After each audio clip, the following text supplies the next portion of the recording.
ಉದಯವಾಗಲಿ ನಮ್ಮ ಚೆಲುವ ಕನ್ನಡ ನಾಡು. I am speaking on the occasion of Rajyothsava, the anniversary of the formation of the state of Karnataka. Now behind me is Gandhi's statue. And Gandhi, as you know, was a great proponent of linguistic and religious diversity. He lived and died for Hindu-Muslim harmony. He spoke several languages. He insisted that India must not be a nation defined by one language, but every major language must have its own state. Behind Gandhi is the cricket stadium, and the Karnataka Ranji Trophy team, one of the best teams in the country, exemplifies and incorporates this diversity. If you look at the history of Karnataka cricket, some of our greatest cricketers have been Kannada speakers, such as Anil Kumble, B.S. Chandrasekhar, G.R. Vishwanath. Others have been Marathi speakers, like Rahul Dravid, whose forefathers come from Nagpur. Yet others have been Dakhani Muslims, such as Syed Kirmani, our greatest ever wicketkeeper.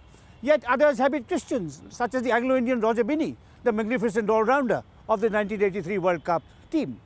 So sport, language, religion are aspects that showcase Karnataka's diversity, and so does nature itself. Karnataka is a state with many beautiful and diverse landscapes, from the coast to the Western Ghats, to the Malnad, to the Deccan, to the irrigated parts of South Mysore, and each ecological zone of Karnataka has its own distinctive plant, bird and animal life, its own distinctive cuisine, its own special forms of livelihood, of agriculture, of pastoralism, of handicrafts. And this is really what makes Karnataka the state what it is, that it resists homogenization. It has always been opposed to the imposition of a single religion, a single way of life, a single way of thinking. It is a state that proudly and consistently affirms diversity in all its natural and human forms.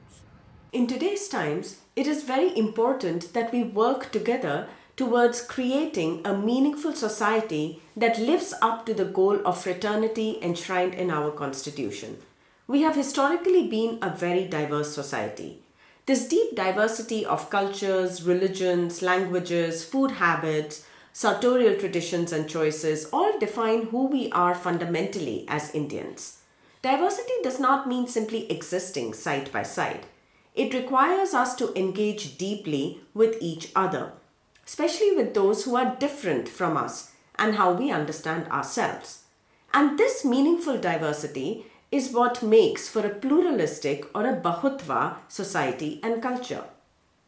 Karnataka has historically been such a pluralistic region in India. Whether we think about the different language traditions in Karnataka, the different kinds of religious traditions that have been here historically speaking, whether we think about the different cultural zones of Karnataka, its culinary diversity and its several local traditions. Today we are standing at a juncture where we must choose between a meaningful pluralism and a convenient, even comfortable uniformity in many aspects of our lives. It is our responsibility to choose wisely.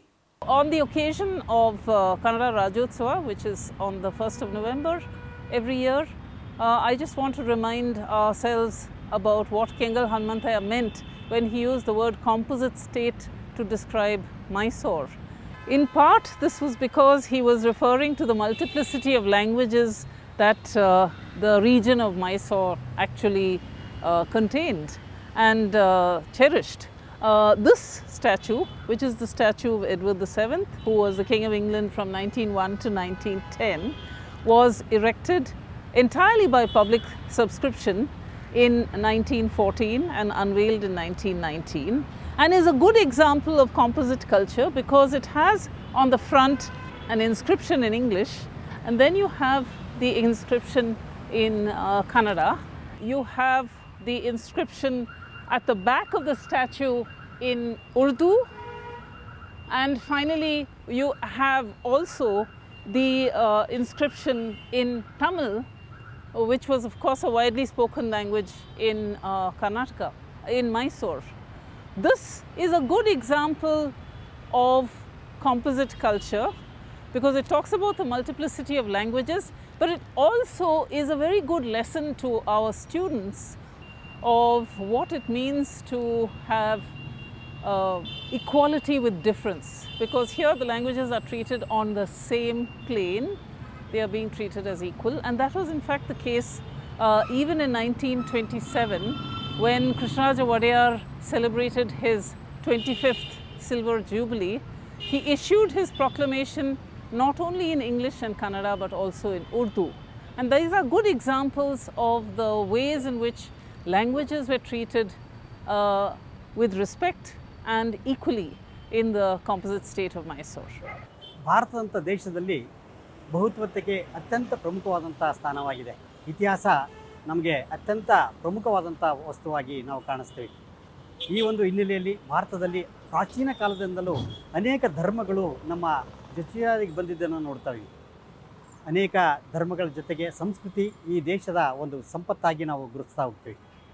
ಜೈನ ಧರ್ಮ, ಬೌದ್ಧ ಧರ್ಮ ಹಾಗೆ ವೈದಿಕ ಧರ್ಮದ ಜೊತೆಗೆ ನಂತರ ಬಂದಂಥ ಅನೇಕ ತತ್ವಪಾದಕಾರರಿರ್ಬೋದು, ವಚನಕಾರರಿರ್ಬೋದು, ಈ ನಾಡನ್ನು ಬೆಳೆಸಿದಂಥ ಅನೇಕ ವೈಜ್ಞಾನಿಕ ತಳಹದಿಯನ್ನು ಕೊಟ್ಟಂಥ ಒಂದು ಉದಾಹರಣೆಗಳು ನಾವು ನೋಡ್ತಾ ಹೋಗ್ತೀವಿ. ಕರ್ನಾಟಕದಂಥ ಒಂದು ಸಮೃದ್ಧವಾದಂಥ ನಾಡಿನಲ್ಲಿ ಈ ಬಹುತ್ವತೆ ಅನೇಕ ಪ್ರಾಚೀನ ಕಾಲದಿಂದಲೂ ನೋಡಬಹುದು. ಇಲ್ಲಿ ಕೂಡ ಅಶೋಕನ ಕೊಟ್ಟಂಥ ಶಾಸನಗಳಿರ್ಬೋದು ಅಥವಾ ನಂತರ ಬಂದಂಥ ಪುಲಿಕೇಶಿ ಮತ್ತು ರಾಷ್ಟ್ರಕೂಟರ ಅರಸರು ಜೊತೆಗೆ ಸಾಹಿತ್ಯಿಕವಾಗಿ ಹೇಳಬೇಕಂದ್ರೆ ಅತ್ಯಂತ ಪ್ರಾಚೀನ ಕನ್ನಡ ಕಾವ್ಯವಾದಂಥ ಕವಿರಾಜ ಮಾರ್ಗದಿಂದ ಹಿಡಿದು ಇತ್ತೀಚಿನವರೆಗೂ ಎಲ್ಲ ಕವಿಗಳು ಮತ್ತು ಸಂಸ್ಕೃತಿಯ ರೂವಾರಿಗಳು ಬಹುತ್ವತೆಯನ್ನು ಪ್ರತಿಪಾದಿಸುತ್ತಾ ಬಂದಿದ್ದಾರೆ. ಕರ್ನಾಟಕ ಈ ಒಂದು ಸಮೃದ್ಧಿಯನ್ನು ಕಂಡಂಥ ನಾಡು ಆಗಿತ್ತಾಗಿದ್ದು ಹೇಳ್ಬೋದು. ಮುಖ್ಯವಾಗಿ ಬಸವಣ್ಣನವರು ಕೊಟ್ಟಂಥ ವಚನಗಳು ನಮ್ಮ ನಾಡಿನ ಅನೇಕ ಇತಿಹಾಸಕ್ಕೆ ಮತ್ತು ಸಂಸ್ಕೃತಿಗೆ ಅತ್ಯಂತ ಪ್ರಮುಖವಾದಂಥ ಒಂದು ಕೊಡುಗೆಗಳಂತ ನಾವು ಗುರುತಿಸ್ಬೋದು. ಬಸವಣ್ಣನೇ ಹೇಳಿದಂಥ ವಚನಗಳಲ್ಲಿ ಇವನೆಂದೆನಿಸಿರುವಂಥ ಒಂದು ವಚನ ನಮ್ಮನ್ನೆಲ್ಲರಿಗೂ ಒಂದು ಸ್ಫೂರ್ತಿದಾಯಕವಾದಂಥ ಒಂದು ವಚನಗಳಂತಾಗಿರ್ಬೋದು. ಈ ಒಂದು ಹಿನ್ನೆಲೆಯಲ್ಲಿ ನಮ್ಮ ಕರ್ನಾಟಕದಲ್ಲಿ ಬಹುತ್ವತೆಯನ್ನು ನಾವು ಪ್ರಾಚೀನ ಕಾಲದಿಂದ ಇವತ್ತಿನವರೆಗೂ ಕೂಡ ನಾವು ನೋಡ್ತಾ ಬರ್ಬೋದು. ಈ ಹಿನ್ನೆಲೆಯಲ್ಲಿ ನಾಡಿನ ಅನೇಕ ಧರ್ಮಗಳು, ಅನೇಕ ಸಂಸ್ಕೃತಿಗಳು, ವೈವಿಧ್ಯಮಯವಾದಂಥ ಜನಪದ ಈ ನಾಡಿನ ಒಂದು ಬಹುತ್ವತೆಯನ್ನು ಸಾರುವಂಥ ಪ್ರಮುಖ ಪ್ರತೀಕಗಳಾಗಿದ್ದಾವೆ ಅಂತ ನಾನು ಇಲ್ಲಿ ಹೇಳೋಕ್ಕೆ ಬಯಸುತ್ತೇನೆ. As a historian, I clearly understand the importance of nurturing diversity and differences that human societies have created from the very beginning of human evolution. From the past, we can see that whenever there was an attempt to homogenize culture or cultures, there was terrible human tragedies. Unfortunately, in the contemporary India, some section believe that difference and diversity as a problem. They raise the demand of uniformity in the name of unity. However, during the formation of Indian Republic, the national leaders imagined unity specifically in diversity, not in uniformity. The Indian Constitution reflects this imagination and make it fundamental rights for its citizen to practice and propagate any religion, culture or values. We have great experience of living together while being very different, and strengthening diversity allows to strengthen the bond between communities and individuals. Uniformity may be good for armies, but not for vibrant nation and its varied cultures. Politically, the demand for uniformity is against federal principles enshrined in Constitution, and it will lead us away from democracy and result in authoritarianism. It's against multiple belief systems and practices that exist within what we now call Hindu religion.